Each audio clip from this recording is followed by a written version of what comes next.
So hello guys, कैसे हैं आप सब। तो आज के वीडियो में बताऊंगा कि एसएससी जेई का जो नोटिफिकेशन आया है, फुल नोटिफिकेशंस रहेगा। उसमें क्या क्वालिफिकेशन है, कितने पोस्ट है, कौन कौन से डिपार्टमेंट है, कब अप्लाई करने का डेट है, कब क्लोजिंग डेट है, सारा चीज़। साथ साथ में कितना सिलेबस में जो कौन कौन पैटर्न है, एग्ज़ाम पैटर्न है, सिलेबस, सिलेक्शन प्रोसेस, सारा कुछ इस वीडियो में होगा।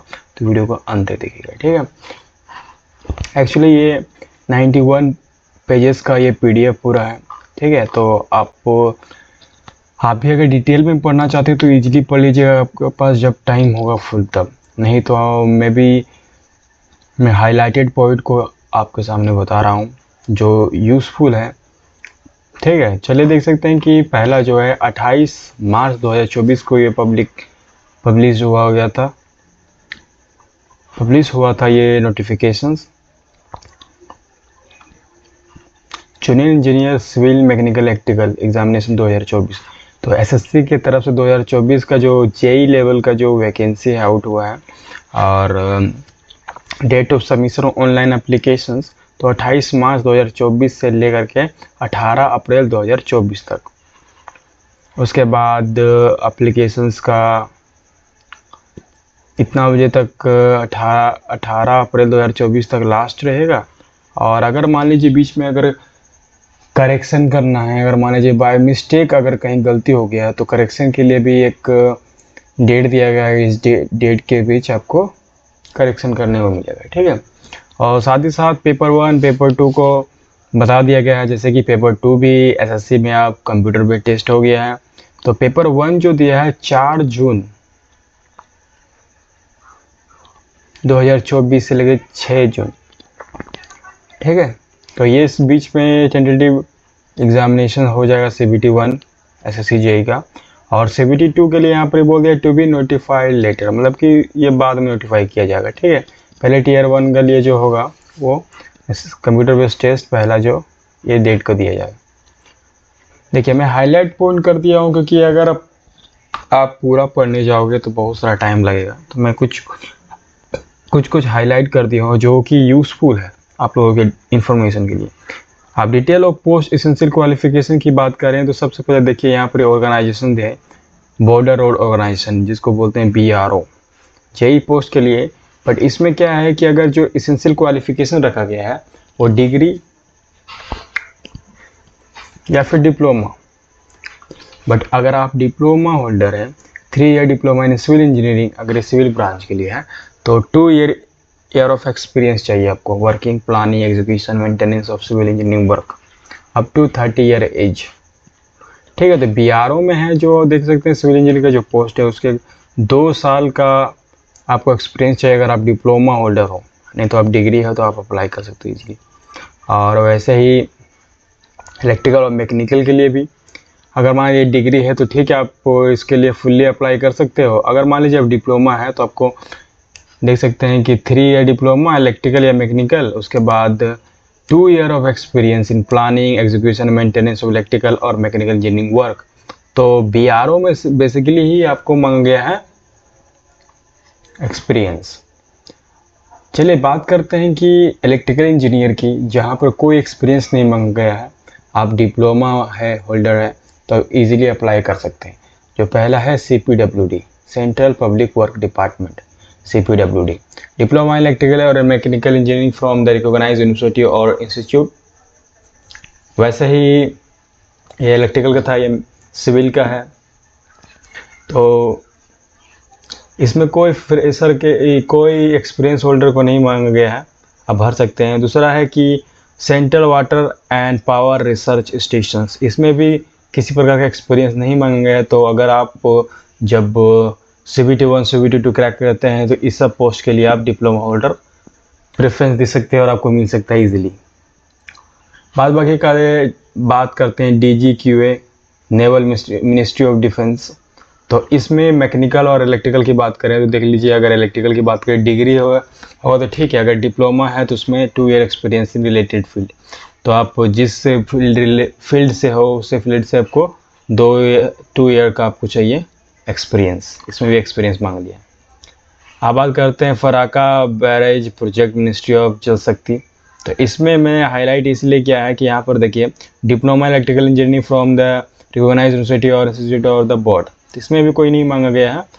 वैसे ही इलेक्ट्रिकल का, सिविल का, डिप्लोमा वाले भी अप्लाई कर सकते हैं इस पोस्ट के लिए और इसमें आपको मिल भी सकता है।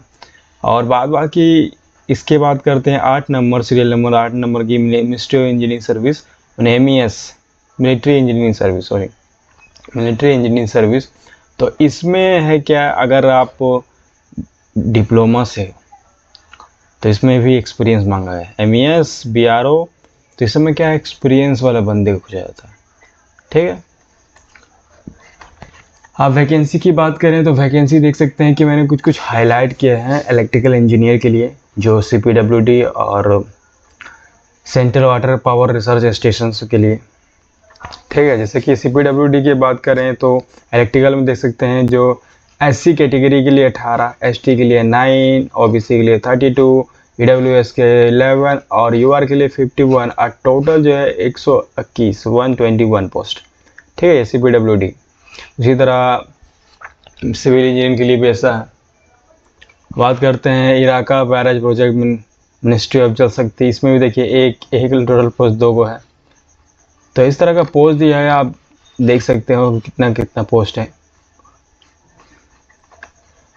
चलिए ये सब देखिए, ये सब तो सभी को पता है कि जो SC ST कैटेगरी 5 इयर्स मिलेगा, OBC के 3 इयर्स, तो एज रिलेशन तो आपको पता ही है, इतना इंपॉर्टेंट नहीं है। अगर आपको एज निकल गया तो आप इजीली देख सकते हैं कि अगर SC ST हो, OBC हो, PWD हो, तो आपको इसके अकॉर्डिंग एज रिलेशन मिल जाएगा आराम से। अब बात करते हैं, देखिए ये सब पॉइंट सारा आप सोच रहे क्या स्किप कर रहे हैं, ये सब बहुत ज़्यादा ज़रूरत नहीं है। जो ज़रूरत है मैंने हाईलाइट कर दिया। एग्जामिनेशन सेंटर, आप मान लीजिए जो जिस जोन से आप जिस जोन में हो और इस जोन से ही भरना चाहते हो, तो उसका एग्जामिनेशन सेंटर कुछ इस तरह दिया जाएगा। जैसे मान लीजिए मैं ईस्टर्न रीजन की बात करूं, जो झारखंड, उड़ीसा, सिक्किम में, वेस्ट बंगाल से वगैरह आता है, तो इसमें है कि जमशेदपुर, रांची, बालासोर, बहरामपुर, गंजाम, भुवनेश्वर, कटक, कल्याणी, राउरकेला, संबलपुर, इस तरह का जो है आपको मिलेगा कि लोकल है, ठीक है, आप इससे रूबरू होंगे। उसी तरह अगर आप अदर स्टेट से हो, उस स्टेट्स के जोन से अगर अप्लाई करते हो, जैसे नॉर्थ ईस्ट रीजन में, तो आपको यहाँ पर देख सकते हैं आपके लोकल ही होंगे आप, जिससे आप वहाँ एग्जामिनेशन सेंटर आपको पढ़ सकते हैं। अब बात करते हैं कि स्कीम ऑफ एग्जामिनेशंस। तो जैसा कि SSC JEE 2 पेपर में होता है, पेपर 1, पेपर 2, और दोनों ही CBT बेस हो गया है। तो पहला तो CBT 1 था, अब दूसरा भी CBT 1 हो गया, CBT 2 हो गया, ठीक है। तो कंप्यूटर बेस्ड टेस्ट दोनों हो गया। तो कंप्यूटर बेस्ड टेस्ट 1 जो है, यानी पेपर 1 का है, उसका पैटर्न कुछ ऐसा दिया है। General intelligence reasoning 50 question 50 marks, general awareness 50 question 50 marks, और पार्ट 1 लाइक ट्रेड हो या फिर ब्रांच हो, बोलिए डोमेन, बोलिए डिसिप्लिन, बोलिए जिससे हो, उससे आपको 100 क्वेश्चन 100 मार्क्स 2 घंटा के लिए।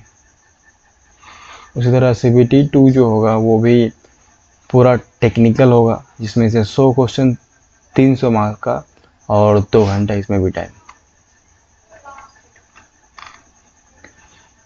इंडक्टिव सिलेबस, अब सिलेबस की बात करें तो सिलेबस रीजनिंग के लिए है, जनरल अवेयरनेस के लिए, और पार्ट B है CBT 1 के लिए, मतलब हल्का हल्का दे दिया, ऐसा बात नहीं है, सारा कुछ है इलेक्ट्रिकल का, सारा कुछ सब कुछ दिया हुआ है, ठीक है। CBT 1 के लिए हो गया।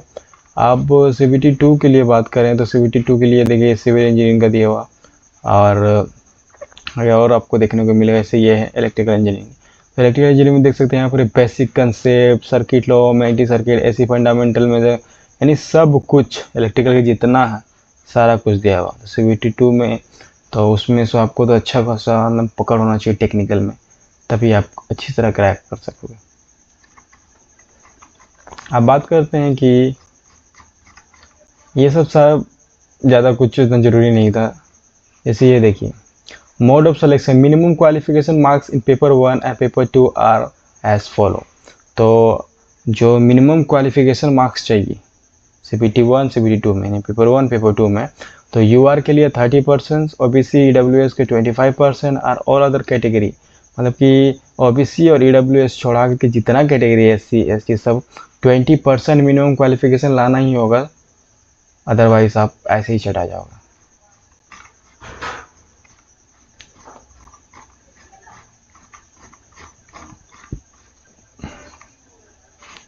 आप देखिए, मान लीजिए कि कहीं भी आपको प्रॉब्लम होता है फॉर्म भरने में या फिर कोई डाउट होता है, तो यहाँ टोल फ्री नंबर दिया है एप्लीकेशन फॉर्म के लिए, टोल फ्री नंबर दिया है, आप उस पर कॉल कर सकते हो और हेल्प ले सकते हो। बाकी जो नीचे आप सोच रहे हो कि 91 पेजेस का है तो इतना सारा नोटिफिकेशंस किस चीज़ का है, तो बहुत सारे SC ST EWS कैटेगरी वाले लोग होते हैं, तो उसके लिए जो सर्टिफिकेट लगता है वो सर्टिफिकेट एग्जैक्ट जो सर्टिफिकेट यहाँ दिया रहेगा वही सर्टिफिकेट है, तब वैल्यू होगा। ठीक है, देख सकते हैं सारा कुछ फॉर्मेट दिया रहता है, ये फॉर्मेट वाला आपको चाहिए। ठीक है, procedure filling in online applications, तो ऑनलाइन एप्लीकेशंस फिल करने के लिए ये तो अलग ही है कि सबसे पहले आपको OTR करना पड़ेगा, क्योंकि आप सभी को पता है कि जो SSC का है वो न्यू वेबसाइट लॉन्च हुआ था और स्टार्टिंग में थोड़ा प्रॉब्लम हो रही थी, बट अब फाइन हो गया, सब कुछ सेट हो गया, क्योंकि स्टार्टिंग में होता है थोड़ा बहुत पुराना, बट अब सब सेट हो गया। अब OTR करना पड़ता है, वन टाइम रजिस्ट्रेशन, उसके बाद वहाँ से अप्लाई करना पड़ता है जो नया वेबसाइट बना। तो ये है कुछ स्क्रीनशॉट जिसमें से आपको ऐसा करना पड़ेगा। ठीक है, तो ये अलग ही वीडियो है, ये इसमें ज़्यादा मैंने बताऊंगा नहीं। देखिए ऐसा रजिस्ट्रेशन होगा, आपको रजिस्ट्रेशन होने के बाद आपको लॉगिन करना पड़ेगा, लॉगिन करने के बाद ऐसा खुलेगा, बस अप्लाई ऑनलाइन करेगा। नेक्स्ट वीडियो में लाऊंगा कि SSC JEE के लिए अप्लाई करेंगे तो online form step by step कितना हो वो भी लाऊंगा। ठीक है, वो मैं इसीलिए क्योंकि लास्ट टाइम में, क्योंकि पहले होता था कि पुराना वेबसाइट में कि आप फ़ोटो अरे सिग्नेचर आप जो आपके कंप्यूटर पे या फिर आपके मोबाइल में रहता है वो अपलोड करने से हो जाता, बट नहीं, अब जो हो गया कि आपको लाइव फ़ोटो वहाँ पर क्लिक करके करना पड़ेगा, अप्रूव होगा उसके बाद ही वो सबमिट होगा, ऐसा कुछ। अभी मैं दिखा देता हूँ, यहाँ पर देखिए कैप्चर लाइव फ़ोटो, यहाँ पर जब आप फ़ोन अप्लाई करने जाओगे तो यहाँ पर लास्ट में जब अपलोड फोटोग्राफ सिग्नेचर रहेगा तो कैप्चर लाइव फ़ोटो पर क्लिक करेंगे तो आपका यहाँ जो वेब कैमरा हुआ लैपटॉप में या फिर फ़ोन में वो खुल जाएगा और उसके बाद आप वहाँ से फ़ोटो क्लिक करके अपलोड कर सकते हो। उसके बाद सिग्नेचर भी क्लीन होना चाहिए, यहाँ पर अप्रूव होगा उसके बाद ही आप आगे बढ़ सकते हो। उसके बाद डिक्लेरेशन फॉर्म में क्लिक करके कैप्चा दे करके आप फॉर्म प्रीव्यू करके आप देख सकते हैं कि सारा कुछ हो गया, बस सबमिट कर दीजिए, हो जाएगा।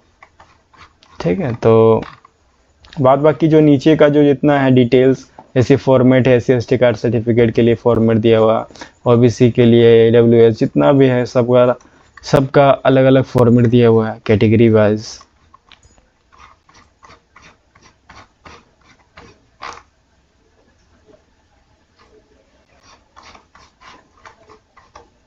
देखिए अगर इस तरह का फ़ोटो रहा तो उसको एक्सेप्टेबल फ़ोटोग्राफ माना जाएगा, अगर इस तरह एक्स्ट्रा कलर रहेगा तो नहीं होगा, ऐसा कुछ रहेगा, मतलब फ़ोटो जब क्लिक करेंगे तो इस तरह कुछ रहता है आपको नहीं दिया जाएगा।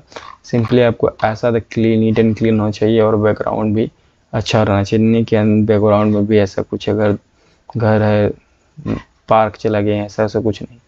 ठीक है, सिंपल लेना है आपको। बाकी यहाँ देख सकते हैं कि जब भी RO जाएंगे तो फिजिकल वहाँ पर स्टैंडर्ड मांगा जाता है, तो सब तो अलग बात है।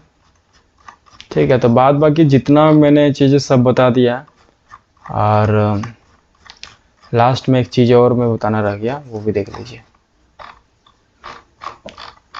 लास्ट में यही है कि आप जब पोस्ट प्रेफरेंस देंगे तो उसमें बहुत सारे पोस्ट में जो डिपार्टमेंट में वहाँ पर फिजिकल फिटनेस मांगा जाता है, और वो सब चीज़ यहाँ नीचे दिया हुआ है। ठीक है, कि हाइट कितना होगा, चेस्ट कितना होगा, सब कुछ इस तरह का। आई होप ये वीडियो यूज़फुल होगा, और ये कंप्लीट डिटेल बताया मैंने SSC JEE के बारे में, और नेक्स्ट वीडियो में आएगा कि स्टेप बाय स्टेप आप कैसे अप्लाई करेंगे, और सारा चीज़ उस चीज़ में बताऊंगा। ठीक है, मिलते हैं नेक्स्ट वीडियो में।